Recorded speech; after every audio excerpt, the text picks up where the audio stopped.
story begins in front of a massive, never-ending line where a crowd of people waits, looking nervous and desperate. In the middle of this crowd is Arch, a man waiting his turn with great patience. But he isn't there because he wants something for himself. He is doing his job. Arch works as a task sergeant, which means he uses an app on his phone where he gets paid to run errands and do tasks for other people. His current mission is to wait for hours to buy some famous, hard-to-get pastries called Zero B buns for a client who requested them. While the line moves at a snail's pace, Arch chats with another man about how difficult the economic situation is these days. They both agree that the famous American dream no longer exists. Even though they both went to college and have degrees, they feel there are no real opportunities to get ahead. Frustration explodes when, after waiting 2 whole hours, an employee comes out and announces that the pastries are sold out. Arch calls his client to let him know, but the client gets furious and cancels the order, leaving Arch without a single cent for all the time he wasted. To top it off, the situation becomes incredibly unfair. Just then, an investor in the store arrives and gets the pastries without having to wait in line, leaving Arch empty-handed and feeling totally powerless. Later, Arch shows up at his second temp job at Hardware Heaven, a large home improvement store. There he meets Elena, a co-worker in the lumber section who is trying to organize a union to protect the workers. She tries to convince him to join, telling him they deserve better working conditions. But Arch, who has lost hope and is very negative, rejects the invitation. He assures her that he is just passing through to save up money and that fighting the system is useless. That same night, they run into each other by chance at a food truck and decide to have dinner together. They get along very well, and the connection between them is real. They talk about their lives, and Arch confesses that he has trouble sleeping. Elena recommends a phone app that tells bedtime stories and says it works wonders for her. However, the reality of Arch's life is much sadder and harder than it seems. When they say goodbye, he goes to his home, which is actually his own car. He talks to his dad on the phone and lies through his teeth, making up a story about living in a cozy apartment that doesn't actually exist. He tries to sleep parked in a discreet spot playing the program Elena suggested, but he can't find peace. Commercials pop up constantly demanding he pay for a premium subscription, interrupting the story and reminding him that he is poor even when he tries to dream. Meanwhile, on a spiritual plane that humans cannot see, we meet Gabriel, an angel with big ambitions. In a meeting in heaven, he listens with envy as another angel, named Azrael, tells the heroic story of how he saved a soul at Niagara Falls using visions of hope. Inspired by this, Gabriel begs his supervisor, Martha, to give him an important mission.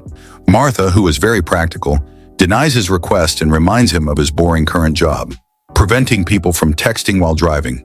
She assigns him a small task: keep Elena from crashing her car into a pole that week. But Gabriel is stubborn and insists he has found a lost soul who truly needs help. He is referring to Arch. Arch's life on Earth continues to go from bad to worse. A security guard wakes him up abruptly and kicks him out of the parking lot. Since he has no home, he sneaks into a gym bathroom to clean up. There he has to endure a very weird conversation with Leonard, an acquaintance who asks for toothpaste and talks about a girl who smells like blueberries. Desperate to earn some money, Arch accepts a new task on the app: cleaning the garage of Jeff, a man with a lot of money. The difference between their social classes is gigantic. Jeff welcomes him in a friendly way while doing his health routine, alternating between jumping into an ice bath and then a sauna room. Arch works with almost military efficiency, organizing all the clutter and even inflating the pool toys. Jeff is very impressed by how hardworking Arch is, and after offering him some fancy burrata cheese, listens to Arch's proposal to become his personal assistant. Jeff agrees to put him on a 1-week trial. Arch adapts quickly to Jeff's fast-paced and strange world. His tasks are very varied, from hiring a shaman for a spiritual ayahuasca trip to coordinating the installation of a dance floor and buying a $250,000 watch engraved with Pretty Baby.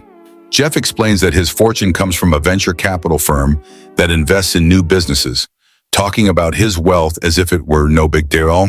Trust grows between them. One day, Jeff shows Arch a gun he keeps hidden in a safe, gives him the code to open it, and gives him some scary advice. If an intruder enters, shoot first and ask questions later. Then the mood changes. Arch asks for permission to leave early because he has a date with Elena. Jeff gets excited and starts acting like his life coach. He forbids him from going for tacos, recommends a very elegant restaurant called Dunsmore, and even lends him a designer jacket to ensure his success. The date at Dunsmore has a bittersweet taste. Although the place is perfect, the prices are exaggeratedly high. Arch and Elena decide to share dishes to spend less, but the bill is still a danger to Arch's pocket. In an impulse to keep up appearances and not look bad in front of Elena, Arch makes a fatal mistake. He pays for dinner using the company credit card Jeff had entrusted to him. The consequences arrive immediately. The next day, Jeff confronts Arch. Even though Arch begs and promises to pay back all the money, Jeff feels personally betrayed and fires him right then and there. Back to misery, Arch has to resort to selling his own plasma for a few dollars. Exhausted, he falls asleep at a Denny's, but upon waking up, he discovers something terrible. The tow truck has taken his car, which was his home, because of many accumulated tickets. Arch has hit rock bottom. He has no job, no money, and no roof over his head. That is Gabriel's moment. The angel appears before Arch on the street, spreading his wings and introducing himself as his savior. Trying to imitate the angel Azrael, Gabriel shows Arch visions of his hopeful future if he keeps fighting honestly. But the future he shows him is horrible. A miserable delivery job where he has to pee in bottles so he doesn't lose time, living cramped in Elena's mom's house, and suffering because he can't afford surgery for a sick dog. Arch's reaction is not what Gabriel expected. Far from feeling inspired, Arch recoils in horror at that life full of suffering and poverty. He yells at the angel that his life is worthless and that he only exists to serve rich people like Jeff. Gabriel, frustrated and determined to teach him a lesson, so he changes his perspective, takes a drastic measure. He snaps his fingers and changes reality. Arch wakes up suddenly behind the wheel of a luxury sports car in front of Jeff's mansion. He enters the house and finds Jeff dressed in simple clothes, acting as if he were his assistant and handing him his slippers.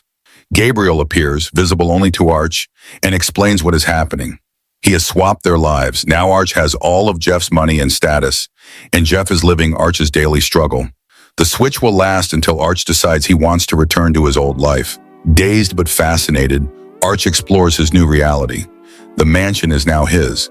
While he rests by the pool, Gabriel insists he go to an important business meeting, hoping the stress of the work will teach him a lesson. But the complete opposite happens. The meeting is a pleasant farce. The partners eat top-tier sushi and complain about trivial things like the smell of some candles, charging all expenses to the company account. Arch discovers that the life of the rich is absurdly easy. Upon returning home, he is informed that the pool heater is broken and fixing it costs a lot of money. Gabriel watches, hoping to see Arch worry about the cash. But Arch simply authorizes the payment without hesitation, understanding that money eliminates daily problems like magic. With his new confidence and infinite resources, Arch decides to win Elena back. He goes to the store, pretends to meet her for the first time, and asks her out. This time, he takes her to the same expensive restaurant, but the experience is totally opposite. They order the most exclusive dishes without looking at the price. At the end, the manager tells them dinner is on the house, courtesy of the establishment, for being VIP clients. Gabriel watches in confusion as wealth attracts even more free stuff, while Arch enjoys the irony of the situation. When the trial week ends, Gabriel confronts Arch, sure that the human will have learned that money doesn't buy happiness and will want his real identity back. He is wrong. Arch flatly refuses. He prefers the superficial and comfortable life of being Jeff over the struggle to survive as Arch. Gabriel tries to pressure him, but discovers with horror a heavenly rule that cannot be changed. He cannot force the change. The person has to desire it voluntarily. Arch doesn't want to go back, so he stays trapped in Jeff's life indefinitely. The mission failure is a total disaster. Martha scolds Gabriel for being arrogant and for changing the destiny of many people. As punishment, she rips off his wings and strips him of his divine powers. Gabriel is banished to the human world, vulnerable, visible to everyone, and trapped in the mess he caused himself. The next day, during a party at the mansion, the divine reality shatters. Gabriel no longer has wings, and all the guests can see him. Facing the unfairness of the situation, the ex-angel decides to do something. He touches Jeff's shoulder, who believes he is the poor assistant, and floods him with all the memories of his original life at once. The impact causes Jeff to faint, and when he wakes up, he panics. He demands to get his life back immediately, even going so far as to offer Arch cash to undo the switch. Arch is tempted by the money, but he doesn't want to return to poverty so soon, so he negotiates for a little more time. They agree that he will enjoy the wealth for a few more days. Jeff, resigned, takes in Gabriel, who is now a homeless human, and the two end up sharing a room at a cheap motel. However, their stay lasts very little. The next morning they get kicked out because they can't pay, leaving them literally on the street. Karma hits Jeff hard. He is forced to live the harsh reality Arch lived daily. He tries to work for the delivery app using Arch's old car, but it is a disaster. He struggles with the manual transmission, gets terrible ratings, and has to endure the scorn of rich customers. The humiliation reaches its peak when he discovers he won't get paid until the end of the week, forcing him and Gabriel to sleep in the car, hungry and very uncomfortable. Meanwhile, the arrogance of Arch's new status begins to destroy his true relationships. He tries to impress Elena by proposing a sudden trip to Paris, but she, committed to her union fight, rejects him because she has an important meeting. Arch, blinded by his ego, belittles her efforts and insinuates that her fight is useless.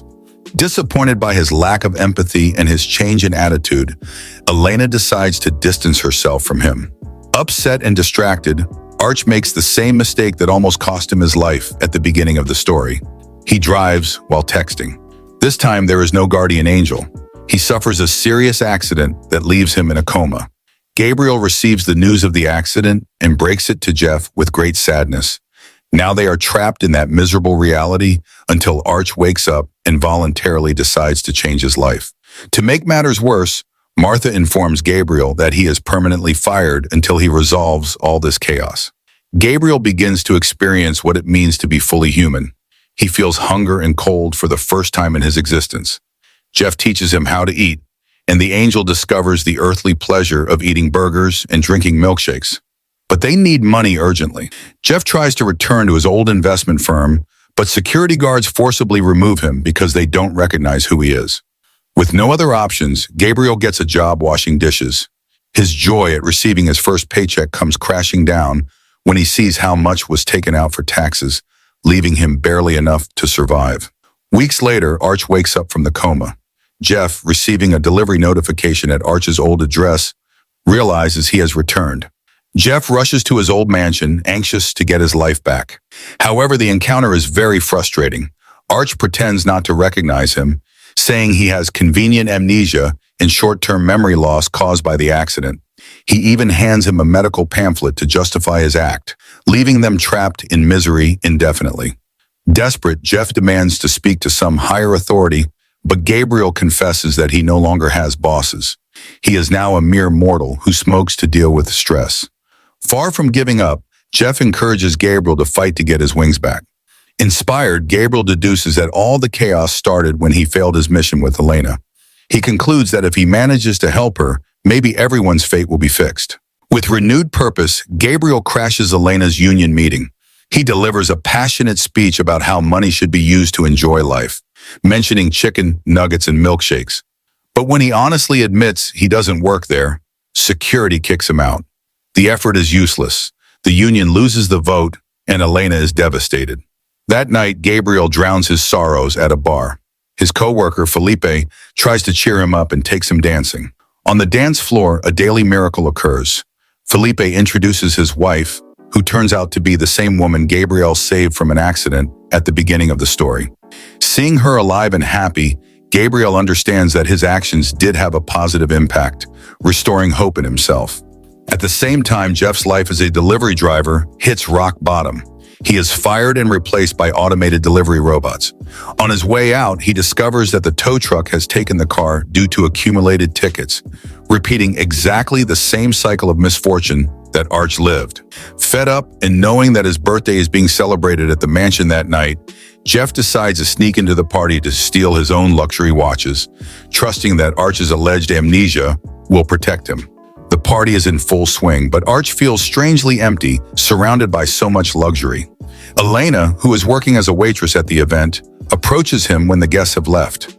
She confesses that she lost her apartment and lives in a car, but she tells him firmly that she prefers to fight from the bottom with honesty rather than enjoy an empty mansion.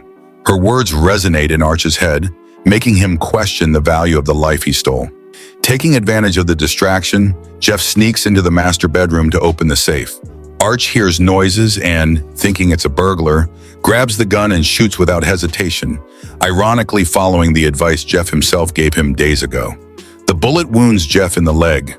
Screaming in pain, Jeff yells at him for shooting, forcing Arch to admit he remembers him perfectly. The amnesia was a sham the whole time.